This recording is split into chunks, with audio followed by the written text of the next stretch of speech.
And welcome to this lecture on animal cell culture techniques. I am Professor Anita Roy from School of Biological Sciences, Indian Institute of Technology, Delhi. And I will be your instructor for the next few lectures where we will look at animal cell culture, why it is required, how do we do it, the techniques that are used, as well as what are its applications in industry as well as in healthcare sector. So, before we go into animal cell culture techniques, let us quickly recapitulate as to what a cell looks like.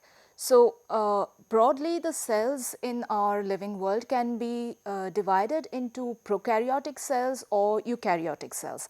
And if you look at this diagrammatic representation of these cells, then you would see that on the left hand side the prokaryotic cell is essentially a very simple cell. So, you see an extensive DNA which is packaged into a nucleoid, right? It's a circular DNA, highly compressed and packaged. And other than that, there is cytoplasm. And in the cytoplasm, you would see ribosomes, of course.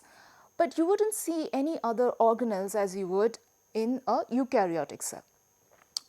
So, the prokaryotic cell is bounded by, of course, a cell membrane, and outside the cell membrane there is a cell wall. And in certain prokaryotes you would also find an extra outer membrane that is composed of lipopolysaccharides. So, this is more or less the structure of a prokaryotic cell. Whereas, if you look at the diagram on the right, it shows a eukaryotic cell. So, on the right you would see the cell is much more complex compared to the prokaryotic cell. So, the first and the most striking feature is the nucleus. So, this is a membrane bound organelle that contains the DNA. So, the DNA in our cells is actually present inside this nucleus. Apart from the nucleus, you would also see other membranous structures like the endoplasmic reticulum. So, if you look here, this is the nucleus, right, and this is the endoplasmic reticulum, a vast network of membranous structures that is responsible for producing a lot of our proteins. So, protein folding, protein glycosylations take place in the endoplasmic reticulum. Then you would find structures called the Golgi apparatus. So, this is again a membrane bound organelle that is responsible for further maturation of proteins. So, further addition of sugars to the protein, and this actually is an organelle that is responsible for secreting a lot of proteins outside the cell. So, a cell would be producing a lot of these proteins which might be enzymes required or which might be hormones, and they need to be exported out of the cell. So, these are organelles which are responsible for those secretory pathway. Apart from that, you would also find organelles like, say here you would see the mitochondria, which is the energy hub of the cell, which is primarily responsible for providing energy to these cells for their survival and their growth. You would also see other organelles like lysosomes. But the main thing here is that the prokaryotic cell does not have these kind of organelles. So, they are much more simpler. Now, here is an image of a cross section of a bacterial cell. So, if you cut through a bacterial cell and if you observe it under a electron microscope, this is what you would see. As I explained, a vast network of these membranous structures are not present in prokaryotic cells. So, you would essentially see the DNA, the nucleoid, you would see the cytoplasm, and you would see the inner membrane, you would see the outer membrane. So, these are simple cells, right? And whereas this is a cross section of a eukaryotic cell. So, you take a eukaryotic cell, you slice it in between, and if you observe it under the electron microscope, the first thing that you would see is this huge nucleus that has compacted DNA around, okay, and you would also see other structures like you would see the mitochondria, or you would see lysosomes, or you would even see these these membranous structures here, the endoplasmic reticulum, and so on. The other important thing to notice here is the size of these cells. So, whereas in the eukaryotic cell, the typical size of the diameter would be say around 10 micrometers. So, if you look at here, this is a scale bar that shows 1 micrometer, and you can easily appreciate the size of these cells. Whereas, if you look at a prokaryotic cell, you see this is 0.5 microns. So, you can appreciate the size of this cell would be somewhere around say 3 micrometers. Okay. So, let us once more recapitulate the key differences between prokaryotic and eukaryotic cells. First, this, as I mentioned, the size. So, the size of a prokaryotic cell would be say around 2 microns, 3 microns on an average, but the eukaryotic cell would be around say 10 microns, it is larger. Again, what is present at the outside of the or the outermost part of this cell. So, you have a rigid cell wall for prokaryotes. You do not have such a rigid cell wall for eukaryotes, except say in specialized cells like a plant cell where you have a cell wall. You have cell membrane in both, right? But you have an extra outer membrane in some of the bacteria, not in all, but in some of the bacteria, which you do not have in the eukaryotic cell.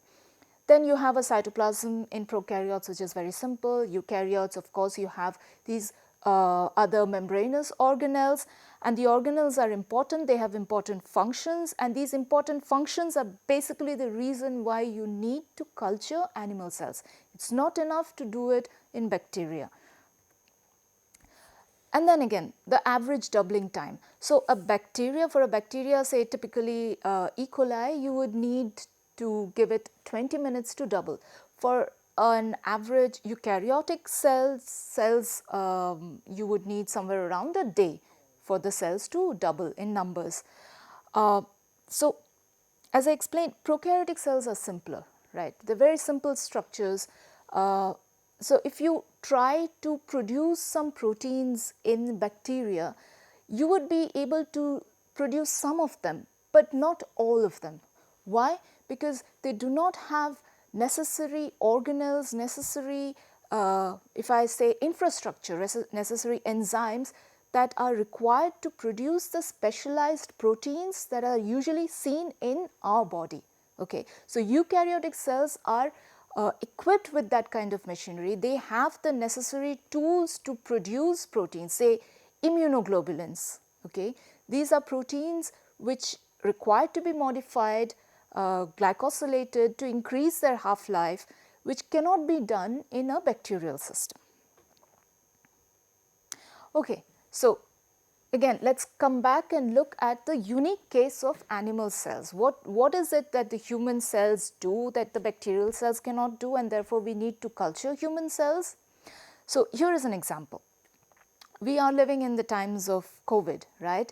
And so, we understand that viruses are affecting us, they are infecting our cells. So, if you had a human cell which is depicted here, and if you put that virus, then the virus will be able to infect the human cells. But if you are trying to do that in a bacteria, then it will not work, right? So, the bacterial cells do not have the necessary what we call receptors for the virus. So, they are not able, they will not be infected by the virus, these COVID virus, and therefore, you cannot study the virus in bacteria. You have to go to human cells. Another reason to study human cells. So, when a virus infects a human being, say the COVID virus has infected a human being, the human body would start producing antibodies against the virus. It is like a defense mechanism. So, if you have to study that antibody production mechanism or the cells that produce the antibody, you definitely need to culture those kind of cells. So, another reason to culture and grow animal cells. Now, as I explained, when you are talking about antibodies, the antibodies are also glycosylated. What is glycosylation? Glycosylation is nothing but addition of some sugar molecules to the protein. So, here is, so this Y-shaped green structure is actually an antibody. It is a protein, okay? It is two protein chains. and you would have modifications on these protein chains. These violet violet structures are actually sugars. So, the sugars are added to the immunoglobulins, and this increases the half-life of the immunoglobulin. But where is this sugar addition taking place? It is taking place, it is initiated in the endoplasmic reticulum, and then in here in the endoplasmic reticulum, and then as the proteins move from the endoplasmic reticulum to the Golgi, there is further maturation of these sugars. So, more different kinds of sugars are added on to the protein, and then finally from the Golgi apparatus it is secreted out either in the surroundings, or it can also be expressed on the surface of these cells. So, for proper glycosylation you again need animal cell culture. So, let us recapitulate what we have learned so far. Why do we need animal cell culture? We need animal cell culture to study, say, viruses that would infect our bodies. So, if we need to understand these viruses, how do they function, we need to grow animal cells, we need to grow human cells. Again, if we need to produce antiviral therapies, right, if we need to produce drugs that can target these viruses or the virus multiplication, replication machinery, we would have to culture these, right. Again, if we need to develop vaccines against these viruses, we would again have to go to animal cell culture, human cell culture. Furthermore, if we need antibodies and we would like to produce antibodies, we cannot do it in bacteria, we have to do it in human cells. If we need good post-translational modifications that would enhance the lifetime of the proteins, it need not always be antibodies, it could also be other proteins, other proteins that are used in therapy, then again we have to choose a suitable cell model. So, again we cannot use it in bacteria, we have to move to animal cell culture. So, drug testing, I have already mentioned that. Stem cell therapy. So, today we hear a lot about bone marrow transplantation, stem cell therapy. So, if we have to understand how to obtain these stem cells, they are very little in number and perhaps you need to grow them a little bit more, get a little bit more in numbers so that you can put it into the patients, you again need to culture them. Okay. So, again the requirement for animal cell culture comes in. And finally, understanding basic biology and understanding life. So, for very fundamental scientific research, you would need animal cell culture, you would need to grow human cells. So, let us look at some of the terms that we need to remember when we are talking about animal cell culture. So, the first thing is, what is cell culture? So, if you look here, it is mentioned the cell culture is a process of growing cells outside the body of the organism in a glass or a plastic dish or flask and under controlled environmental conditions. Why controlled environmental conditions? Because in our body when the cells are growing, they have a very controlled condition. So, controlled condition in terms of temperature, in terms of pH, in terms of oxygen or carbon dioxide availability and so on and so forth. So, we will discuss all of these, but cell culture means that you have to grow these cells, take them out from the organism. So, if it is a mouse cell, you take it out from the mouse, human cell, you take it out from the humans and you grow them in a suitable condition. Okay. In vivo.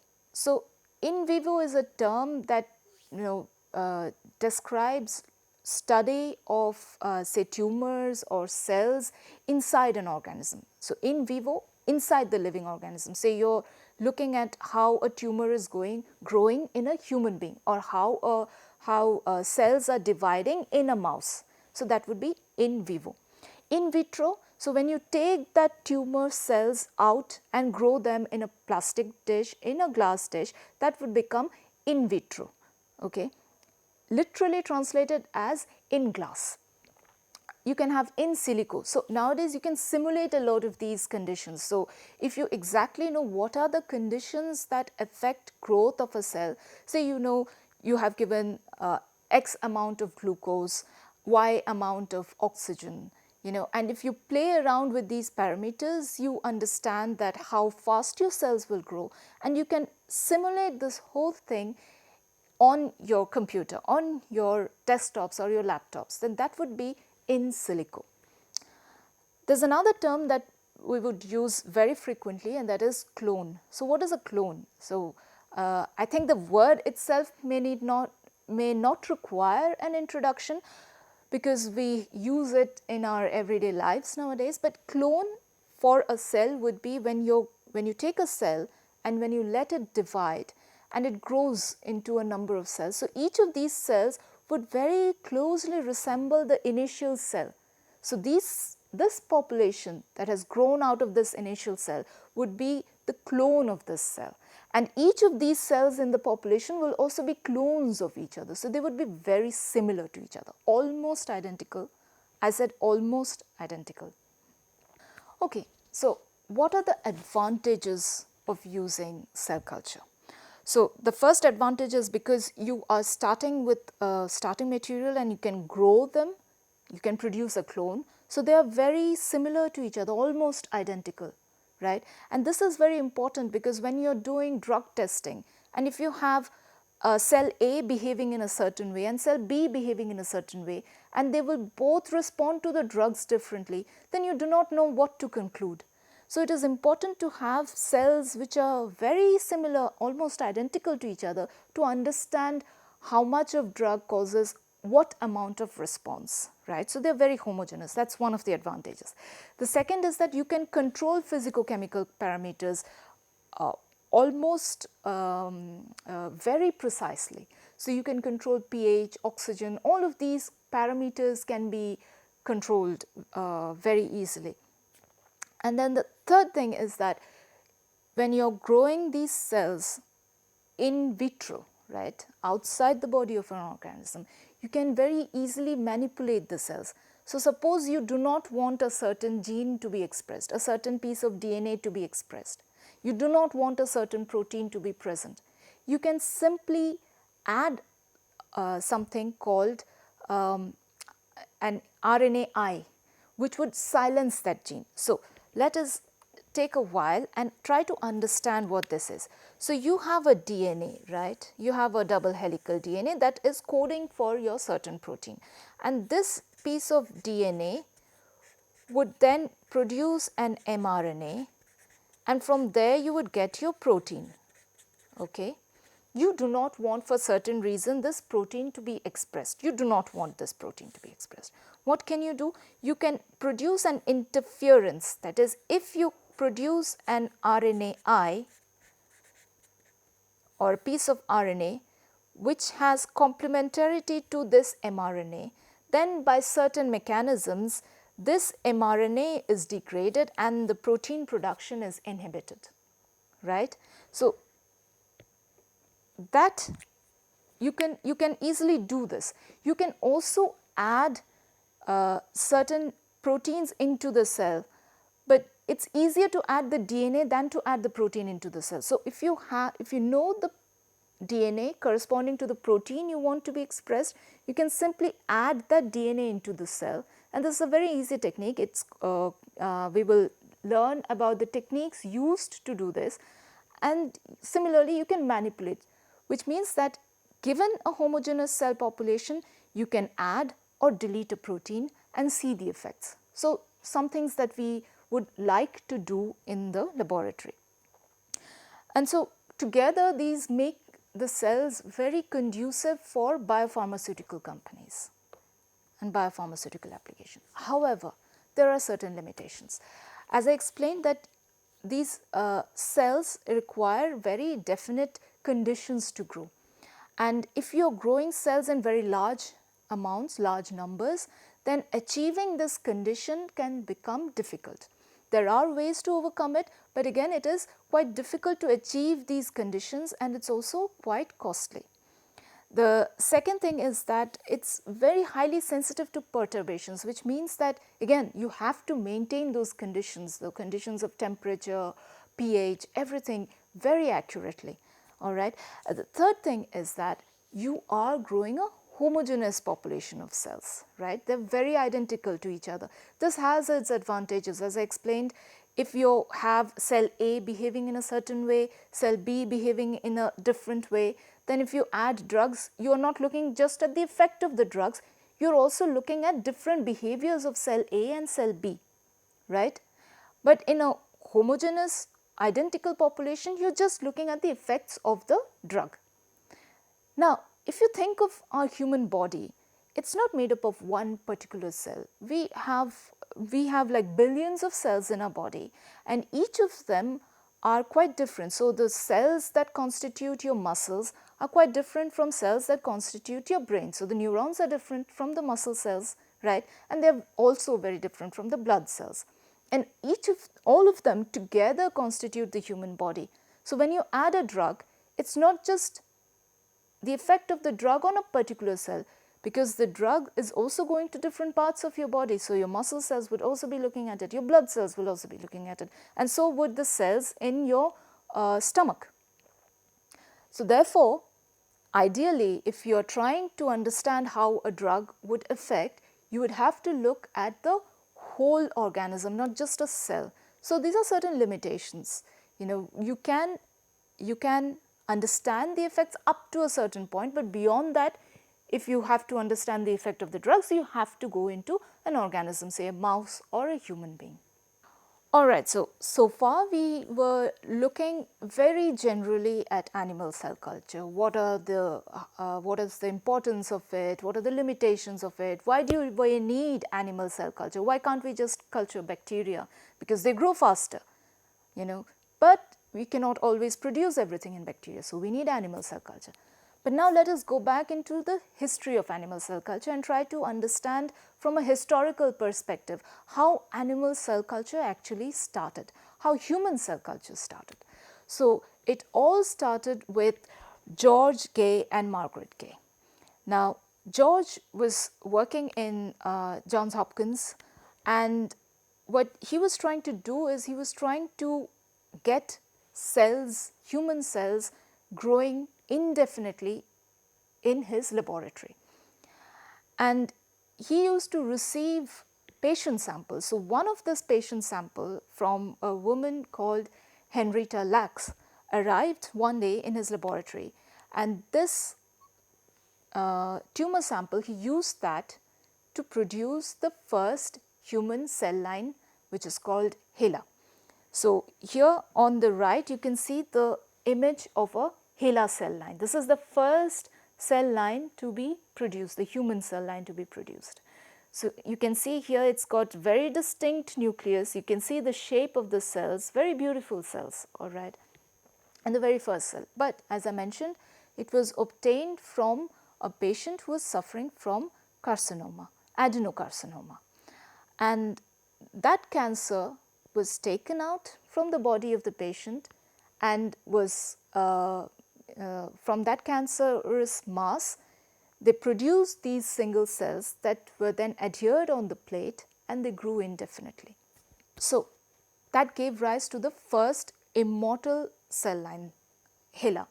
So what is an immortal cell line? Immortal cell lines are cells that can grow indefinitely in culture. So this cell line, after its production, it has been continuously in culture for decades now, and it's still growing. So these cells haven't died. But this comes out of the property of cancer. So as we know, cancer is something that grows, right? It has an indefinite growth property, and that same property was conferred into these cells.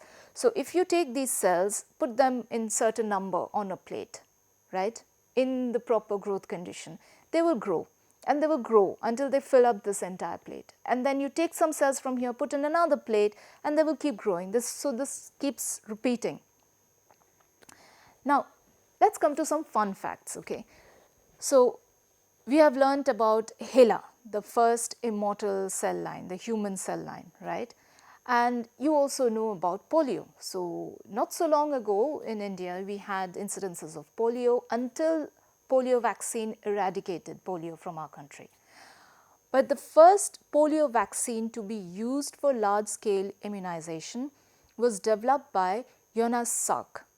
And when Salk wanted to develop this vaccine, he needed cell lines, and the cell line of his choice was HeLa.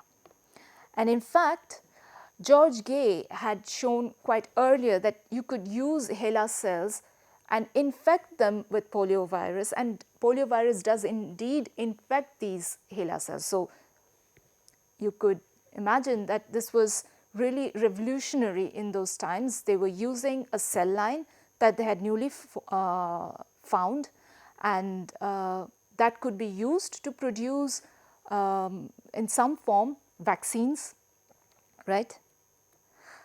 All right, so at that time people really had this idea that if you take out cells from the human body, they would grow indefinitely, no matter what kind of cell. They didn't have the concept that it has to be a cancerous cell, and they in general thought that if you take out cells from the human body, the cells would keep growing and they would be immortal. So, Leonard Hayflick actually showed that that's not true, that normal human diploid cells, they do not grow indefinitely in culture. They have a finite replicative lifespan. So, on the right you can see this is actually a graph that represents the number of times the cells divided before they died. So, what Hayflick did was he took out these cells, the human diploid cells, and you can see the image of these beautiful cells here. So, the cells, they appear to have a very nice spindle shape. There is a very beautiful nucleus in the center of these cells, and when he cultured these cells in the laboratory under laboratory conditions, he could grow these cells until a time point when the cells didn't grow very well, and after that the cell numbers kept decreasing. So, when this happened, when the cell numbers kept decreasing, this is how the cells looked. They didn't have that beautiful spindle shape. The nucleus was also not very prominent or well stained, and then the cell died. What this shows is that normal diploid cells of our body, they have a finite lifespan after which they would die. So, they would divide a number of times, and after which they are destined to die. But cancerous cells do not obey this. They can keep growing. Okay. So, if you take cancerous cells and if you are able to produce cancerous cells growing on a surface, they would have the property of immortality. Whereas, if you take any other human cell which is non-cancerous, normal diploid cells, they will grow for a certain period of time, after which they will die. So, they are not immortal, they are mortal, and they have a definite finite replicative lifespan. Okay. So, if we take a normal diploid cell from the human body and try to grow them in vitro on a glass, okay, how would that look? So, initially you seed a certain number of cells, okay, they would take time to understand how the surrounding is, take time to adapt, and then they would slowly start to grow. So, they take time to adapt, phase 1, they start to grow, phase 2, and then they keep growing and growing and growing until they have reached their replicative, the end of their replicative capacity, and that period is depicted here, after which the cell numbers would go down. Okay. So, primary cultures grow in this fashion. So, these are primary cultures, you have taken them out of the human body and you start to grow them. So, there is the primary culture, and then you take that culture and you do subcultures. So, you have a plate into which you put the cells from the human body, they have grown, filled up the plate. Now, you take some cells out from there, start to grow it on another plate, and so on and so on. So, this is called subculturing, and the cultures that come out of the primary cultures are called the subcultures.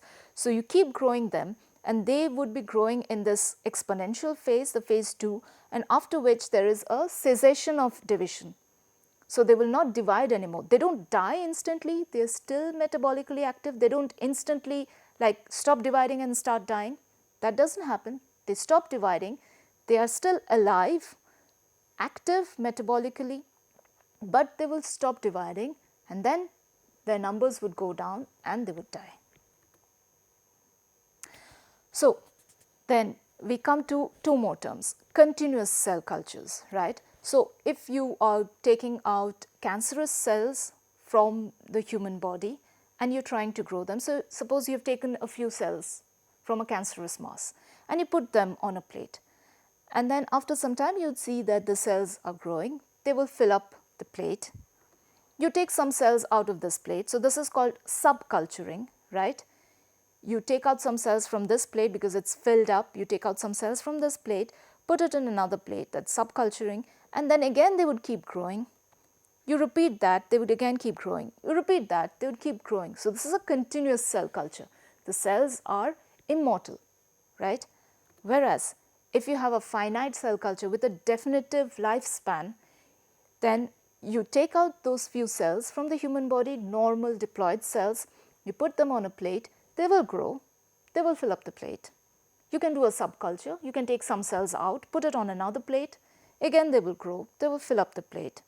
You can do that again, and at some point when they have reached the limit of their replicative capacity, they wouldn't divide anymore.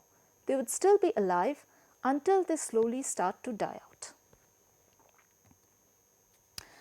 So, let us recapitulate once more. So, what is a primary cell culture? Primary cell culture would be, which would mean that you are taking cells from a source, say a tumor or a normal human tissue or a normal, even say any other animal tissue, say mouse or even say a fish. You take that out and then you take that tissue, you dissociate that tissue into single cells, and then you put that in controlled environment with the required growth conditions, and you allow them to grow. So, that is your primary culture. Okay.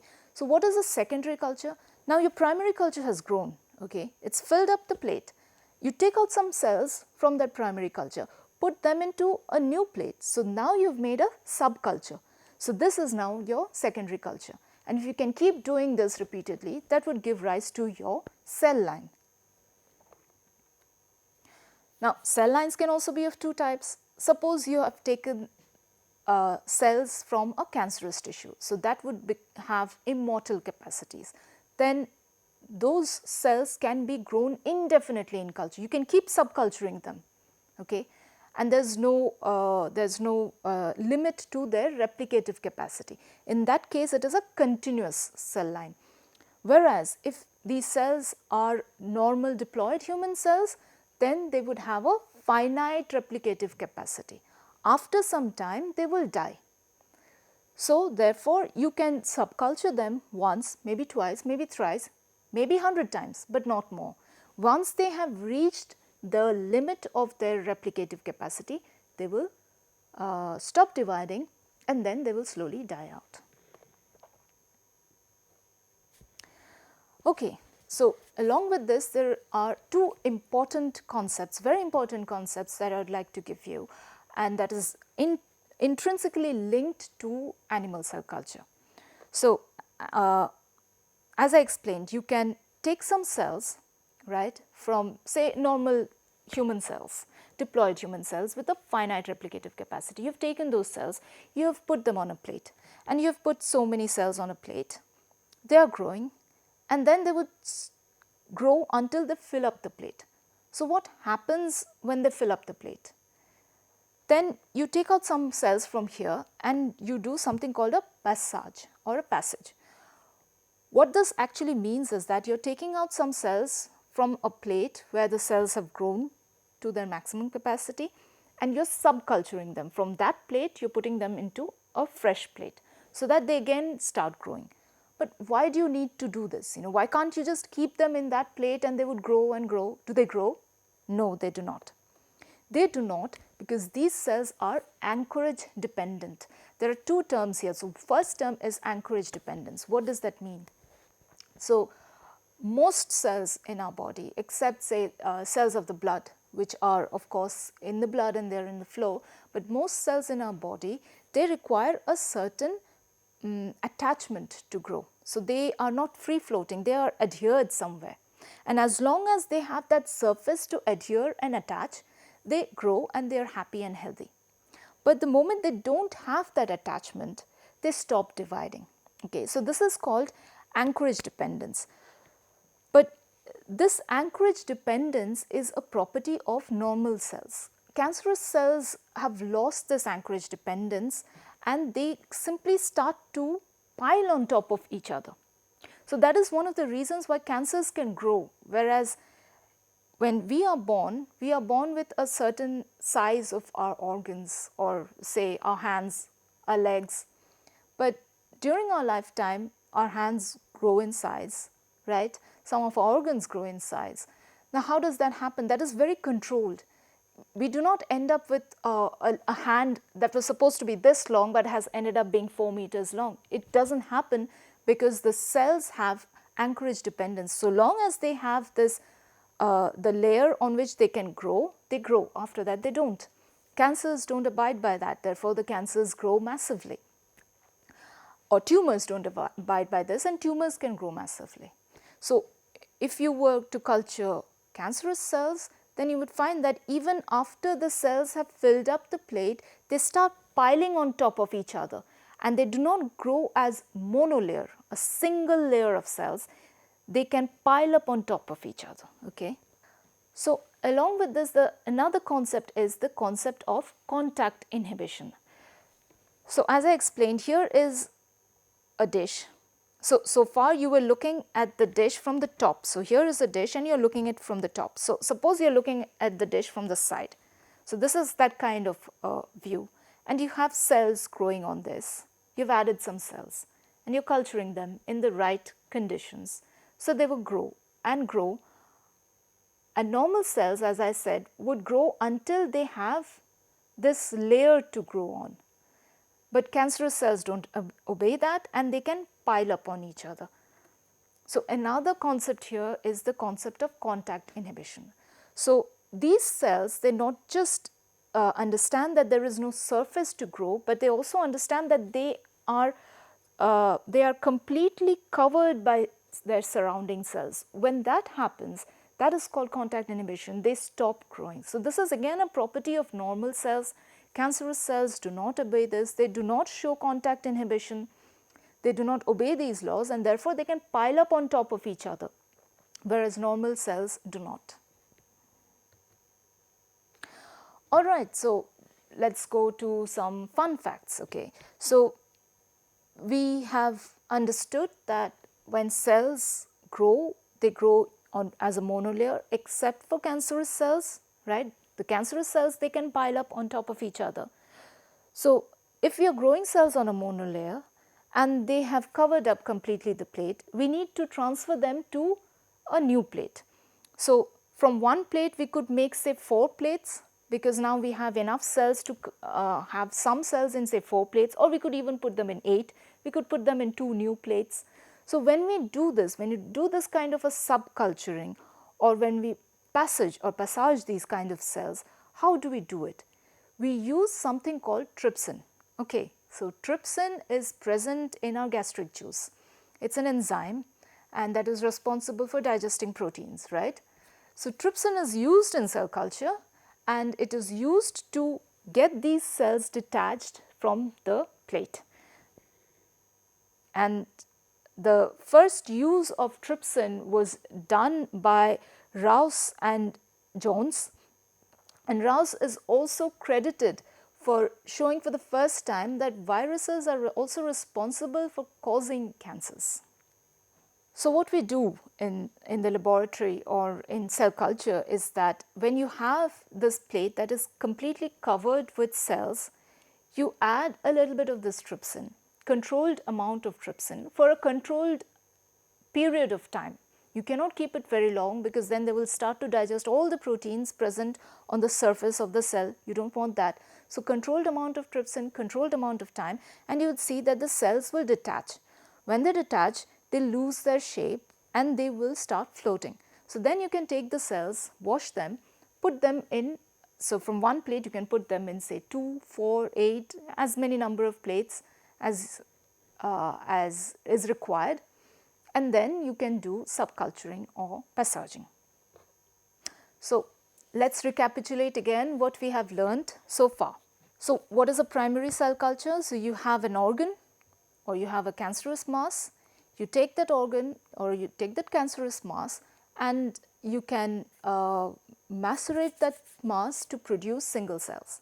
You take those single cells and you put them in a dish, in a flask, and you grow them under controlled temperature, controlled conditions, and that would constitute your primary culture. Now, if you have enough cells growing on the plate and you see that the cells do not have enough surface to grow and there is every chance of contact inhibition, you take those cells out, trypsinize those cells, and you subculture them into a number of plates. And this is called a secondary culture, and by this you can produce a cell line. The cell line could be a continuous cell line with an indefinite growth span, and that happens when you are growing cancerous cells. But if you are growing normal diploid human cells, they have a definite lifespan. So, after a period of time, after a certain number of divisions rather, they would stop dividing and then they will eventually die. So, that is all for the culture part today. In the next lecture, we will see furthermore how we can culture the cells, what are the procedures used to culture the cell, what are the things required to culture the cells. Thank you.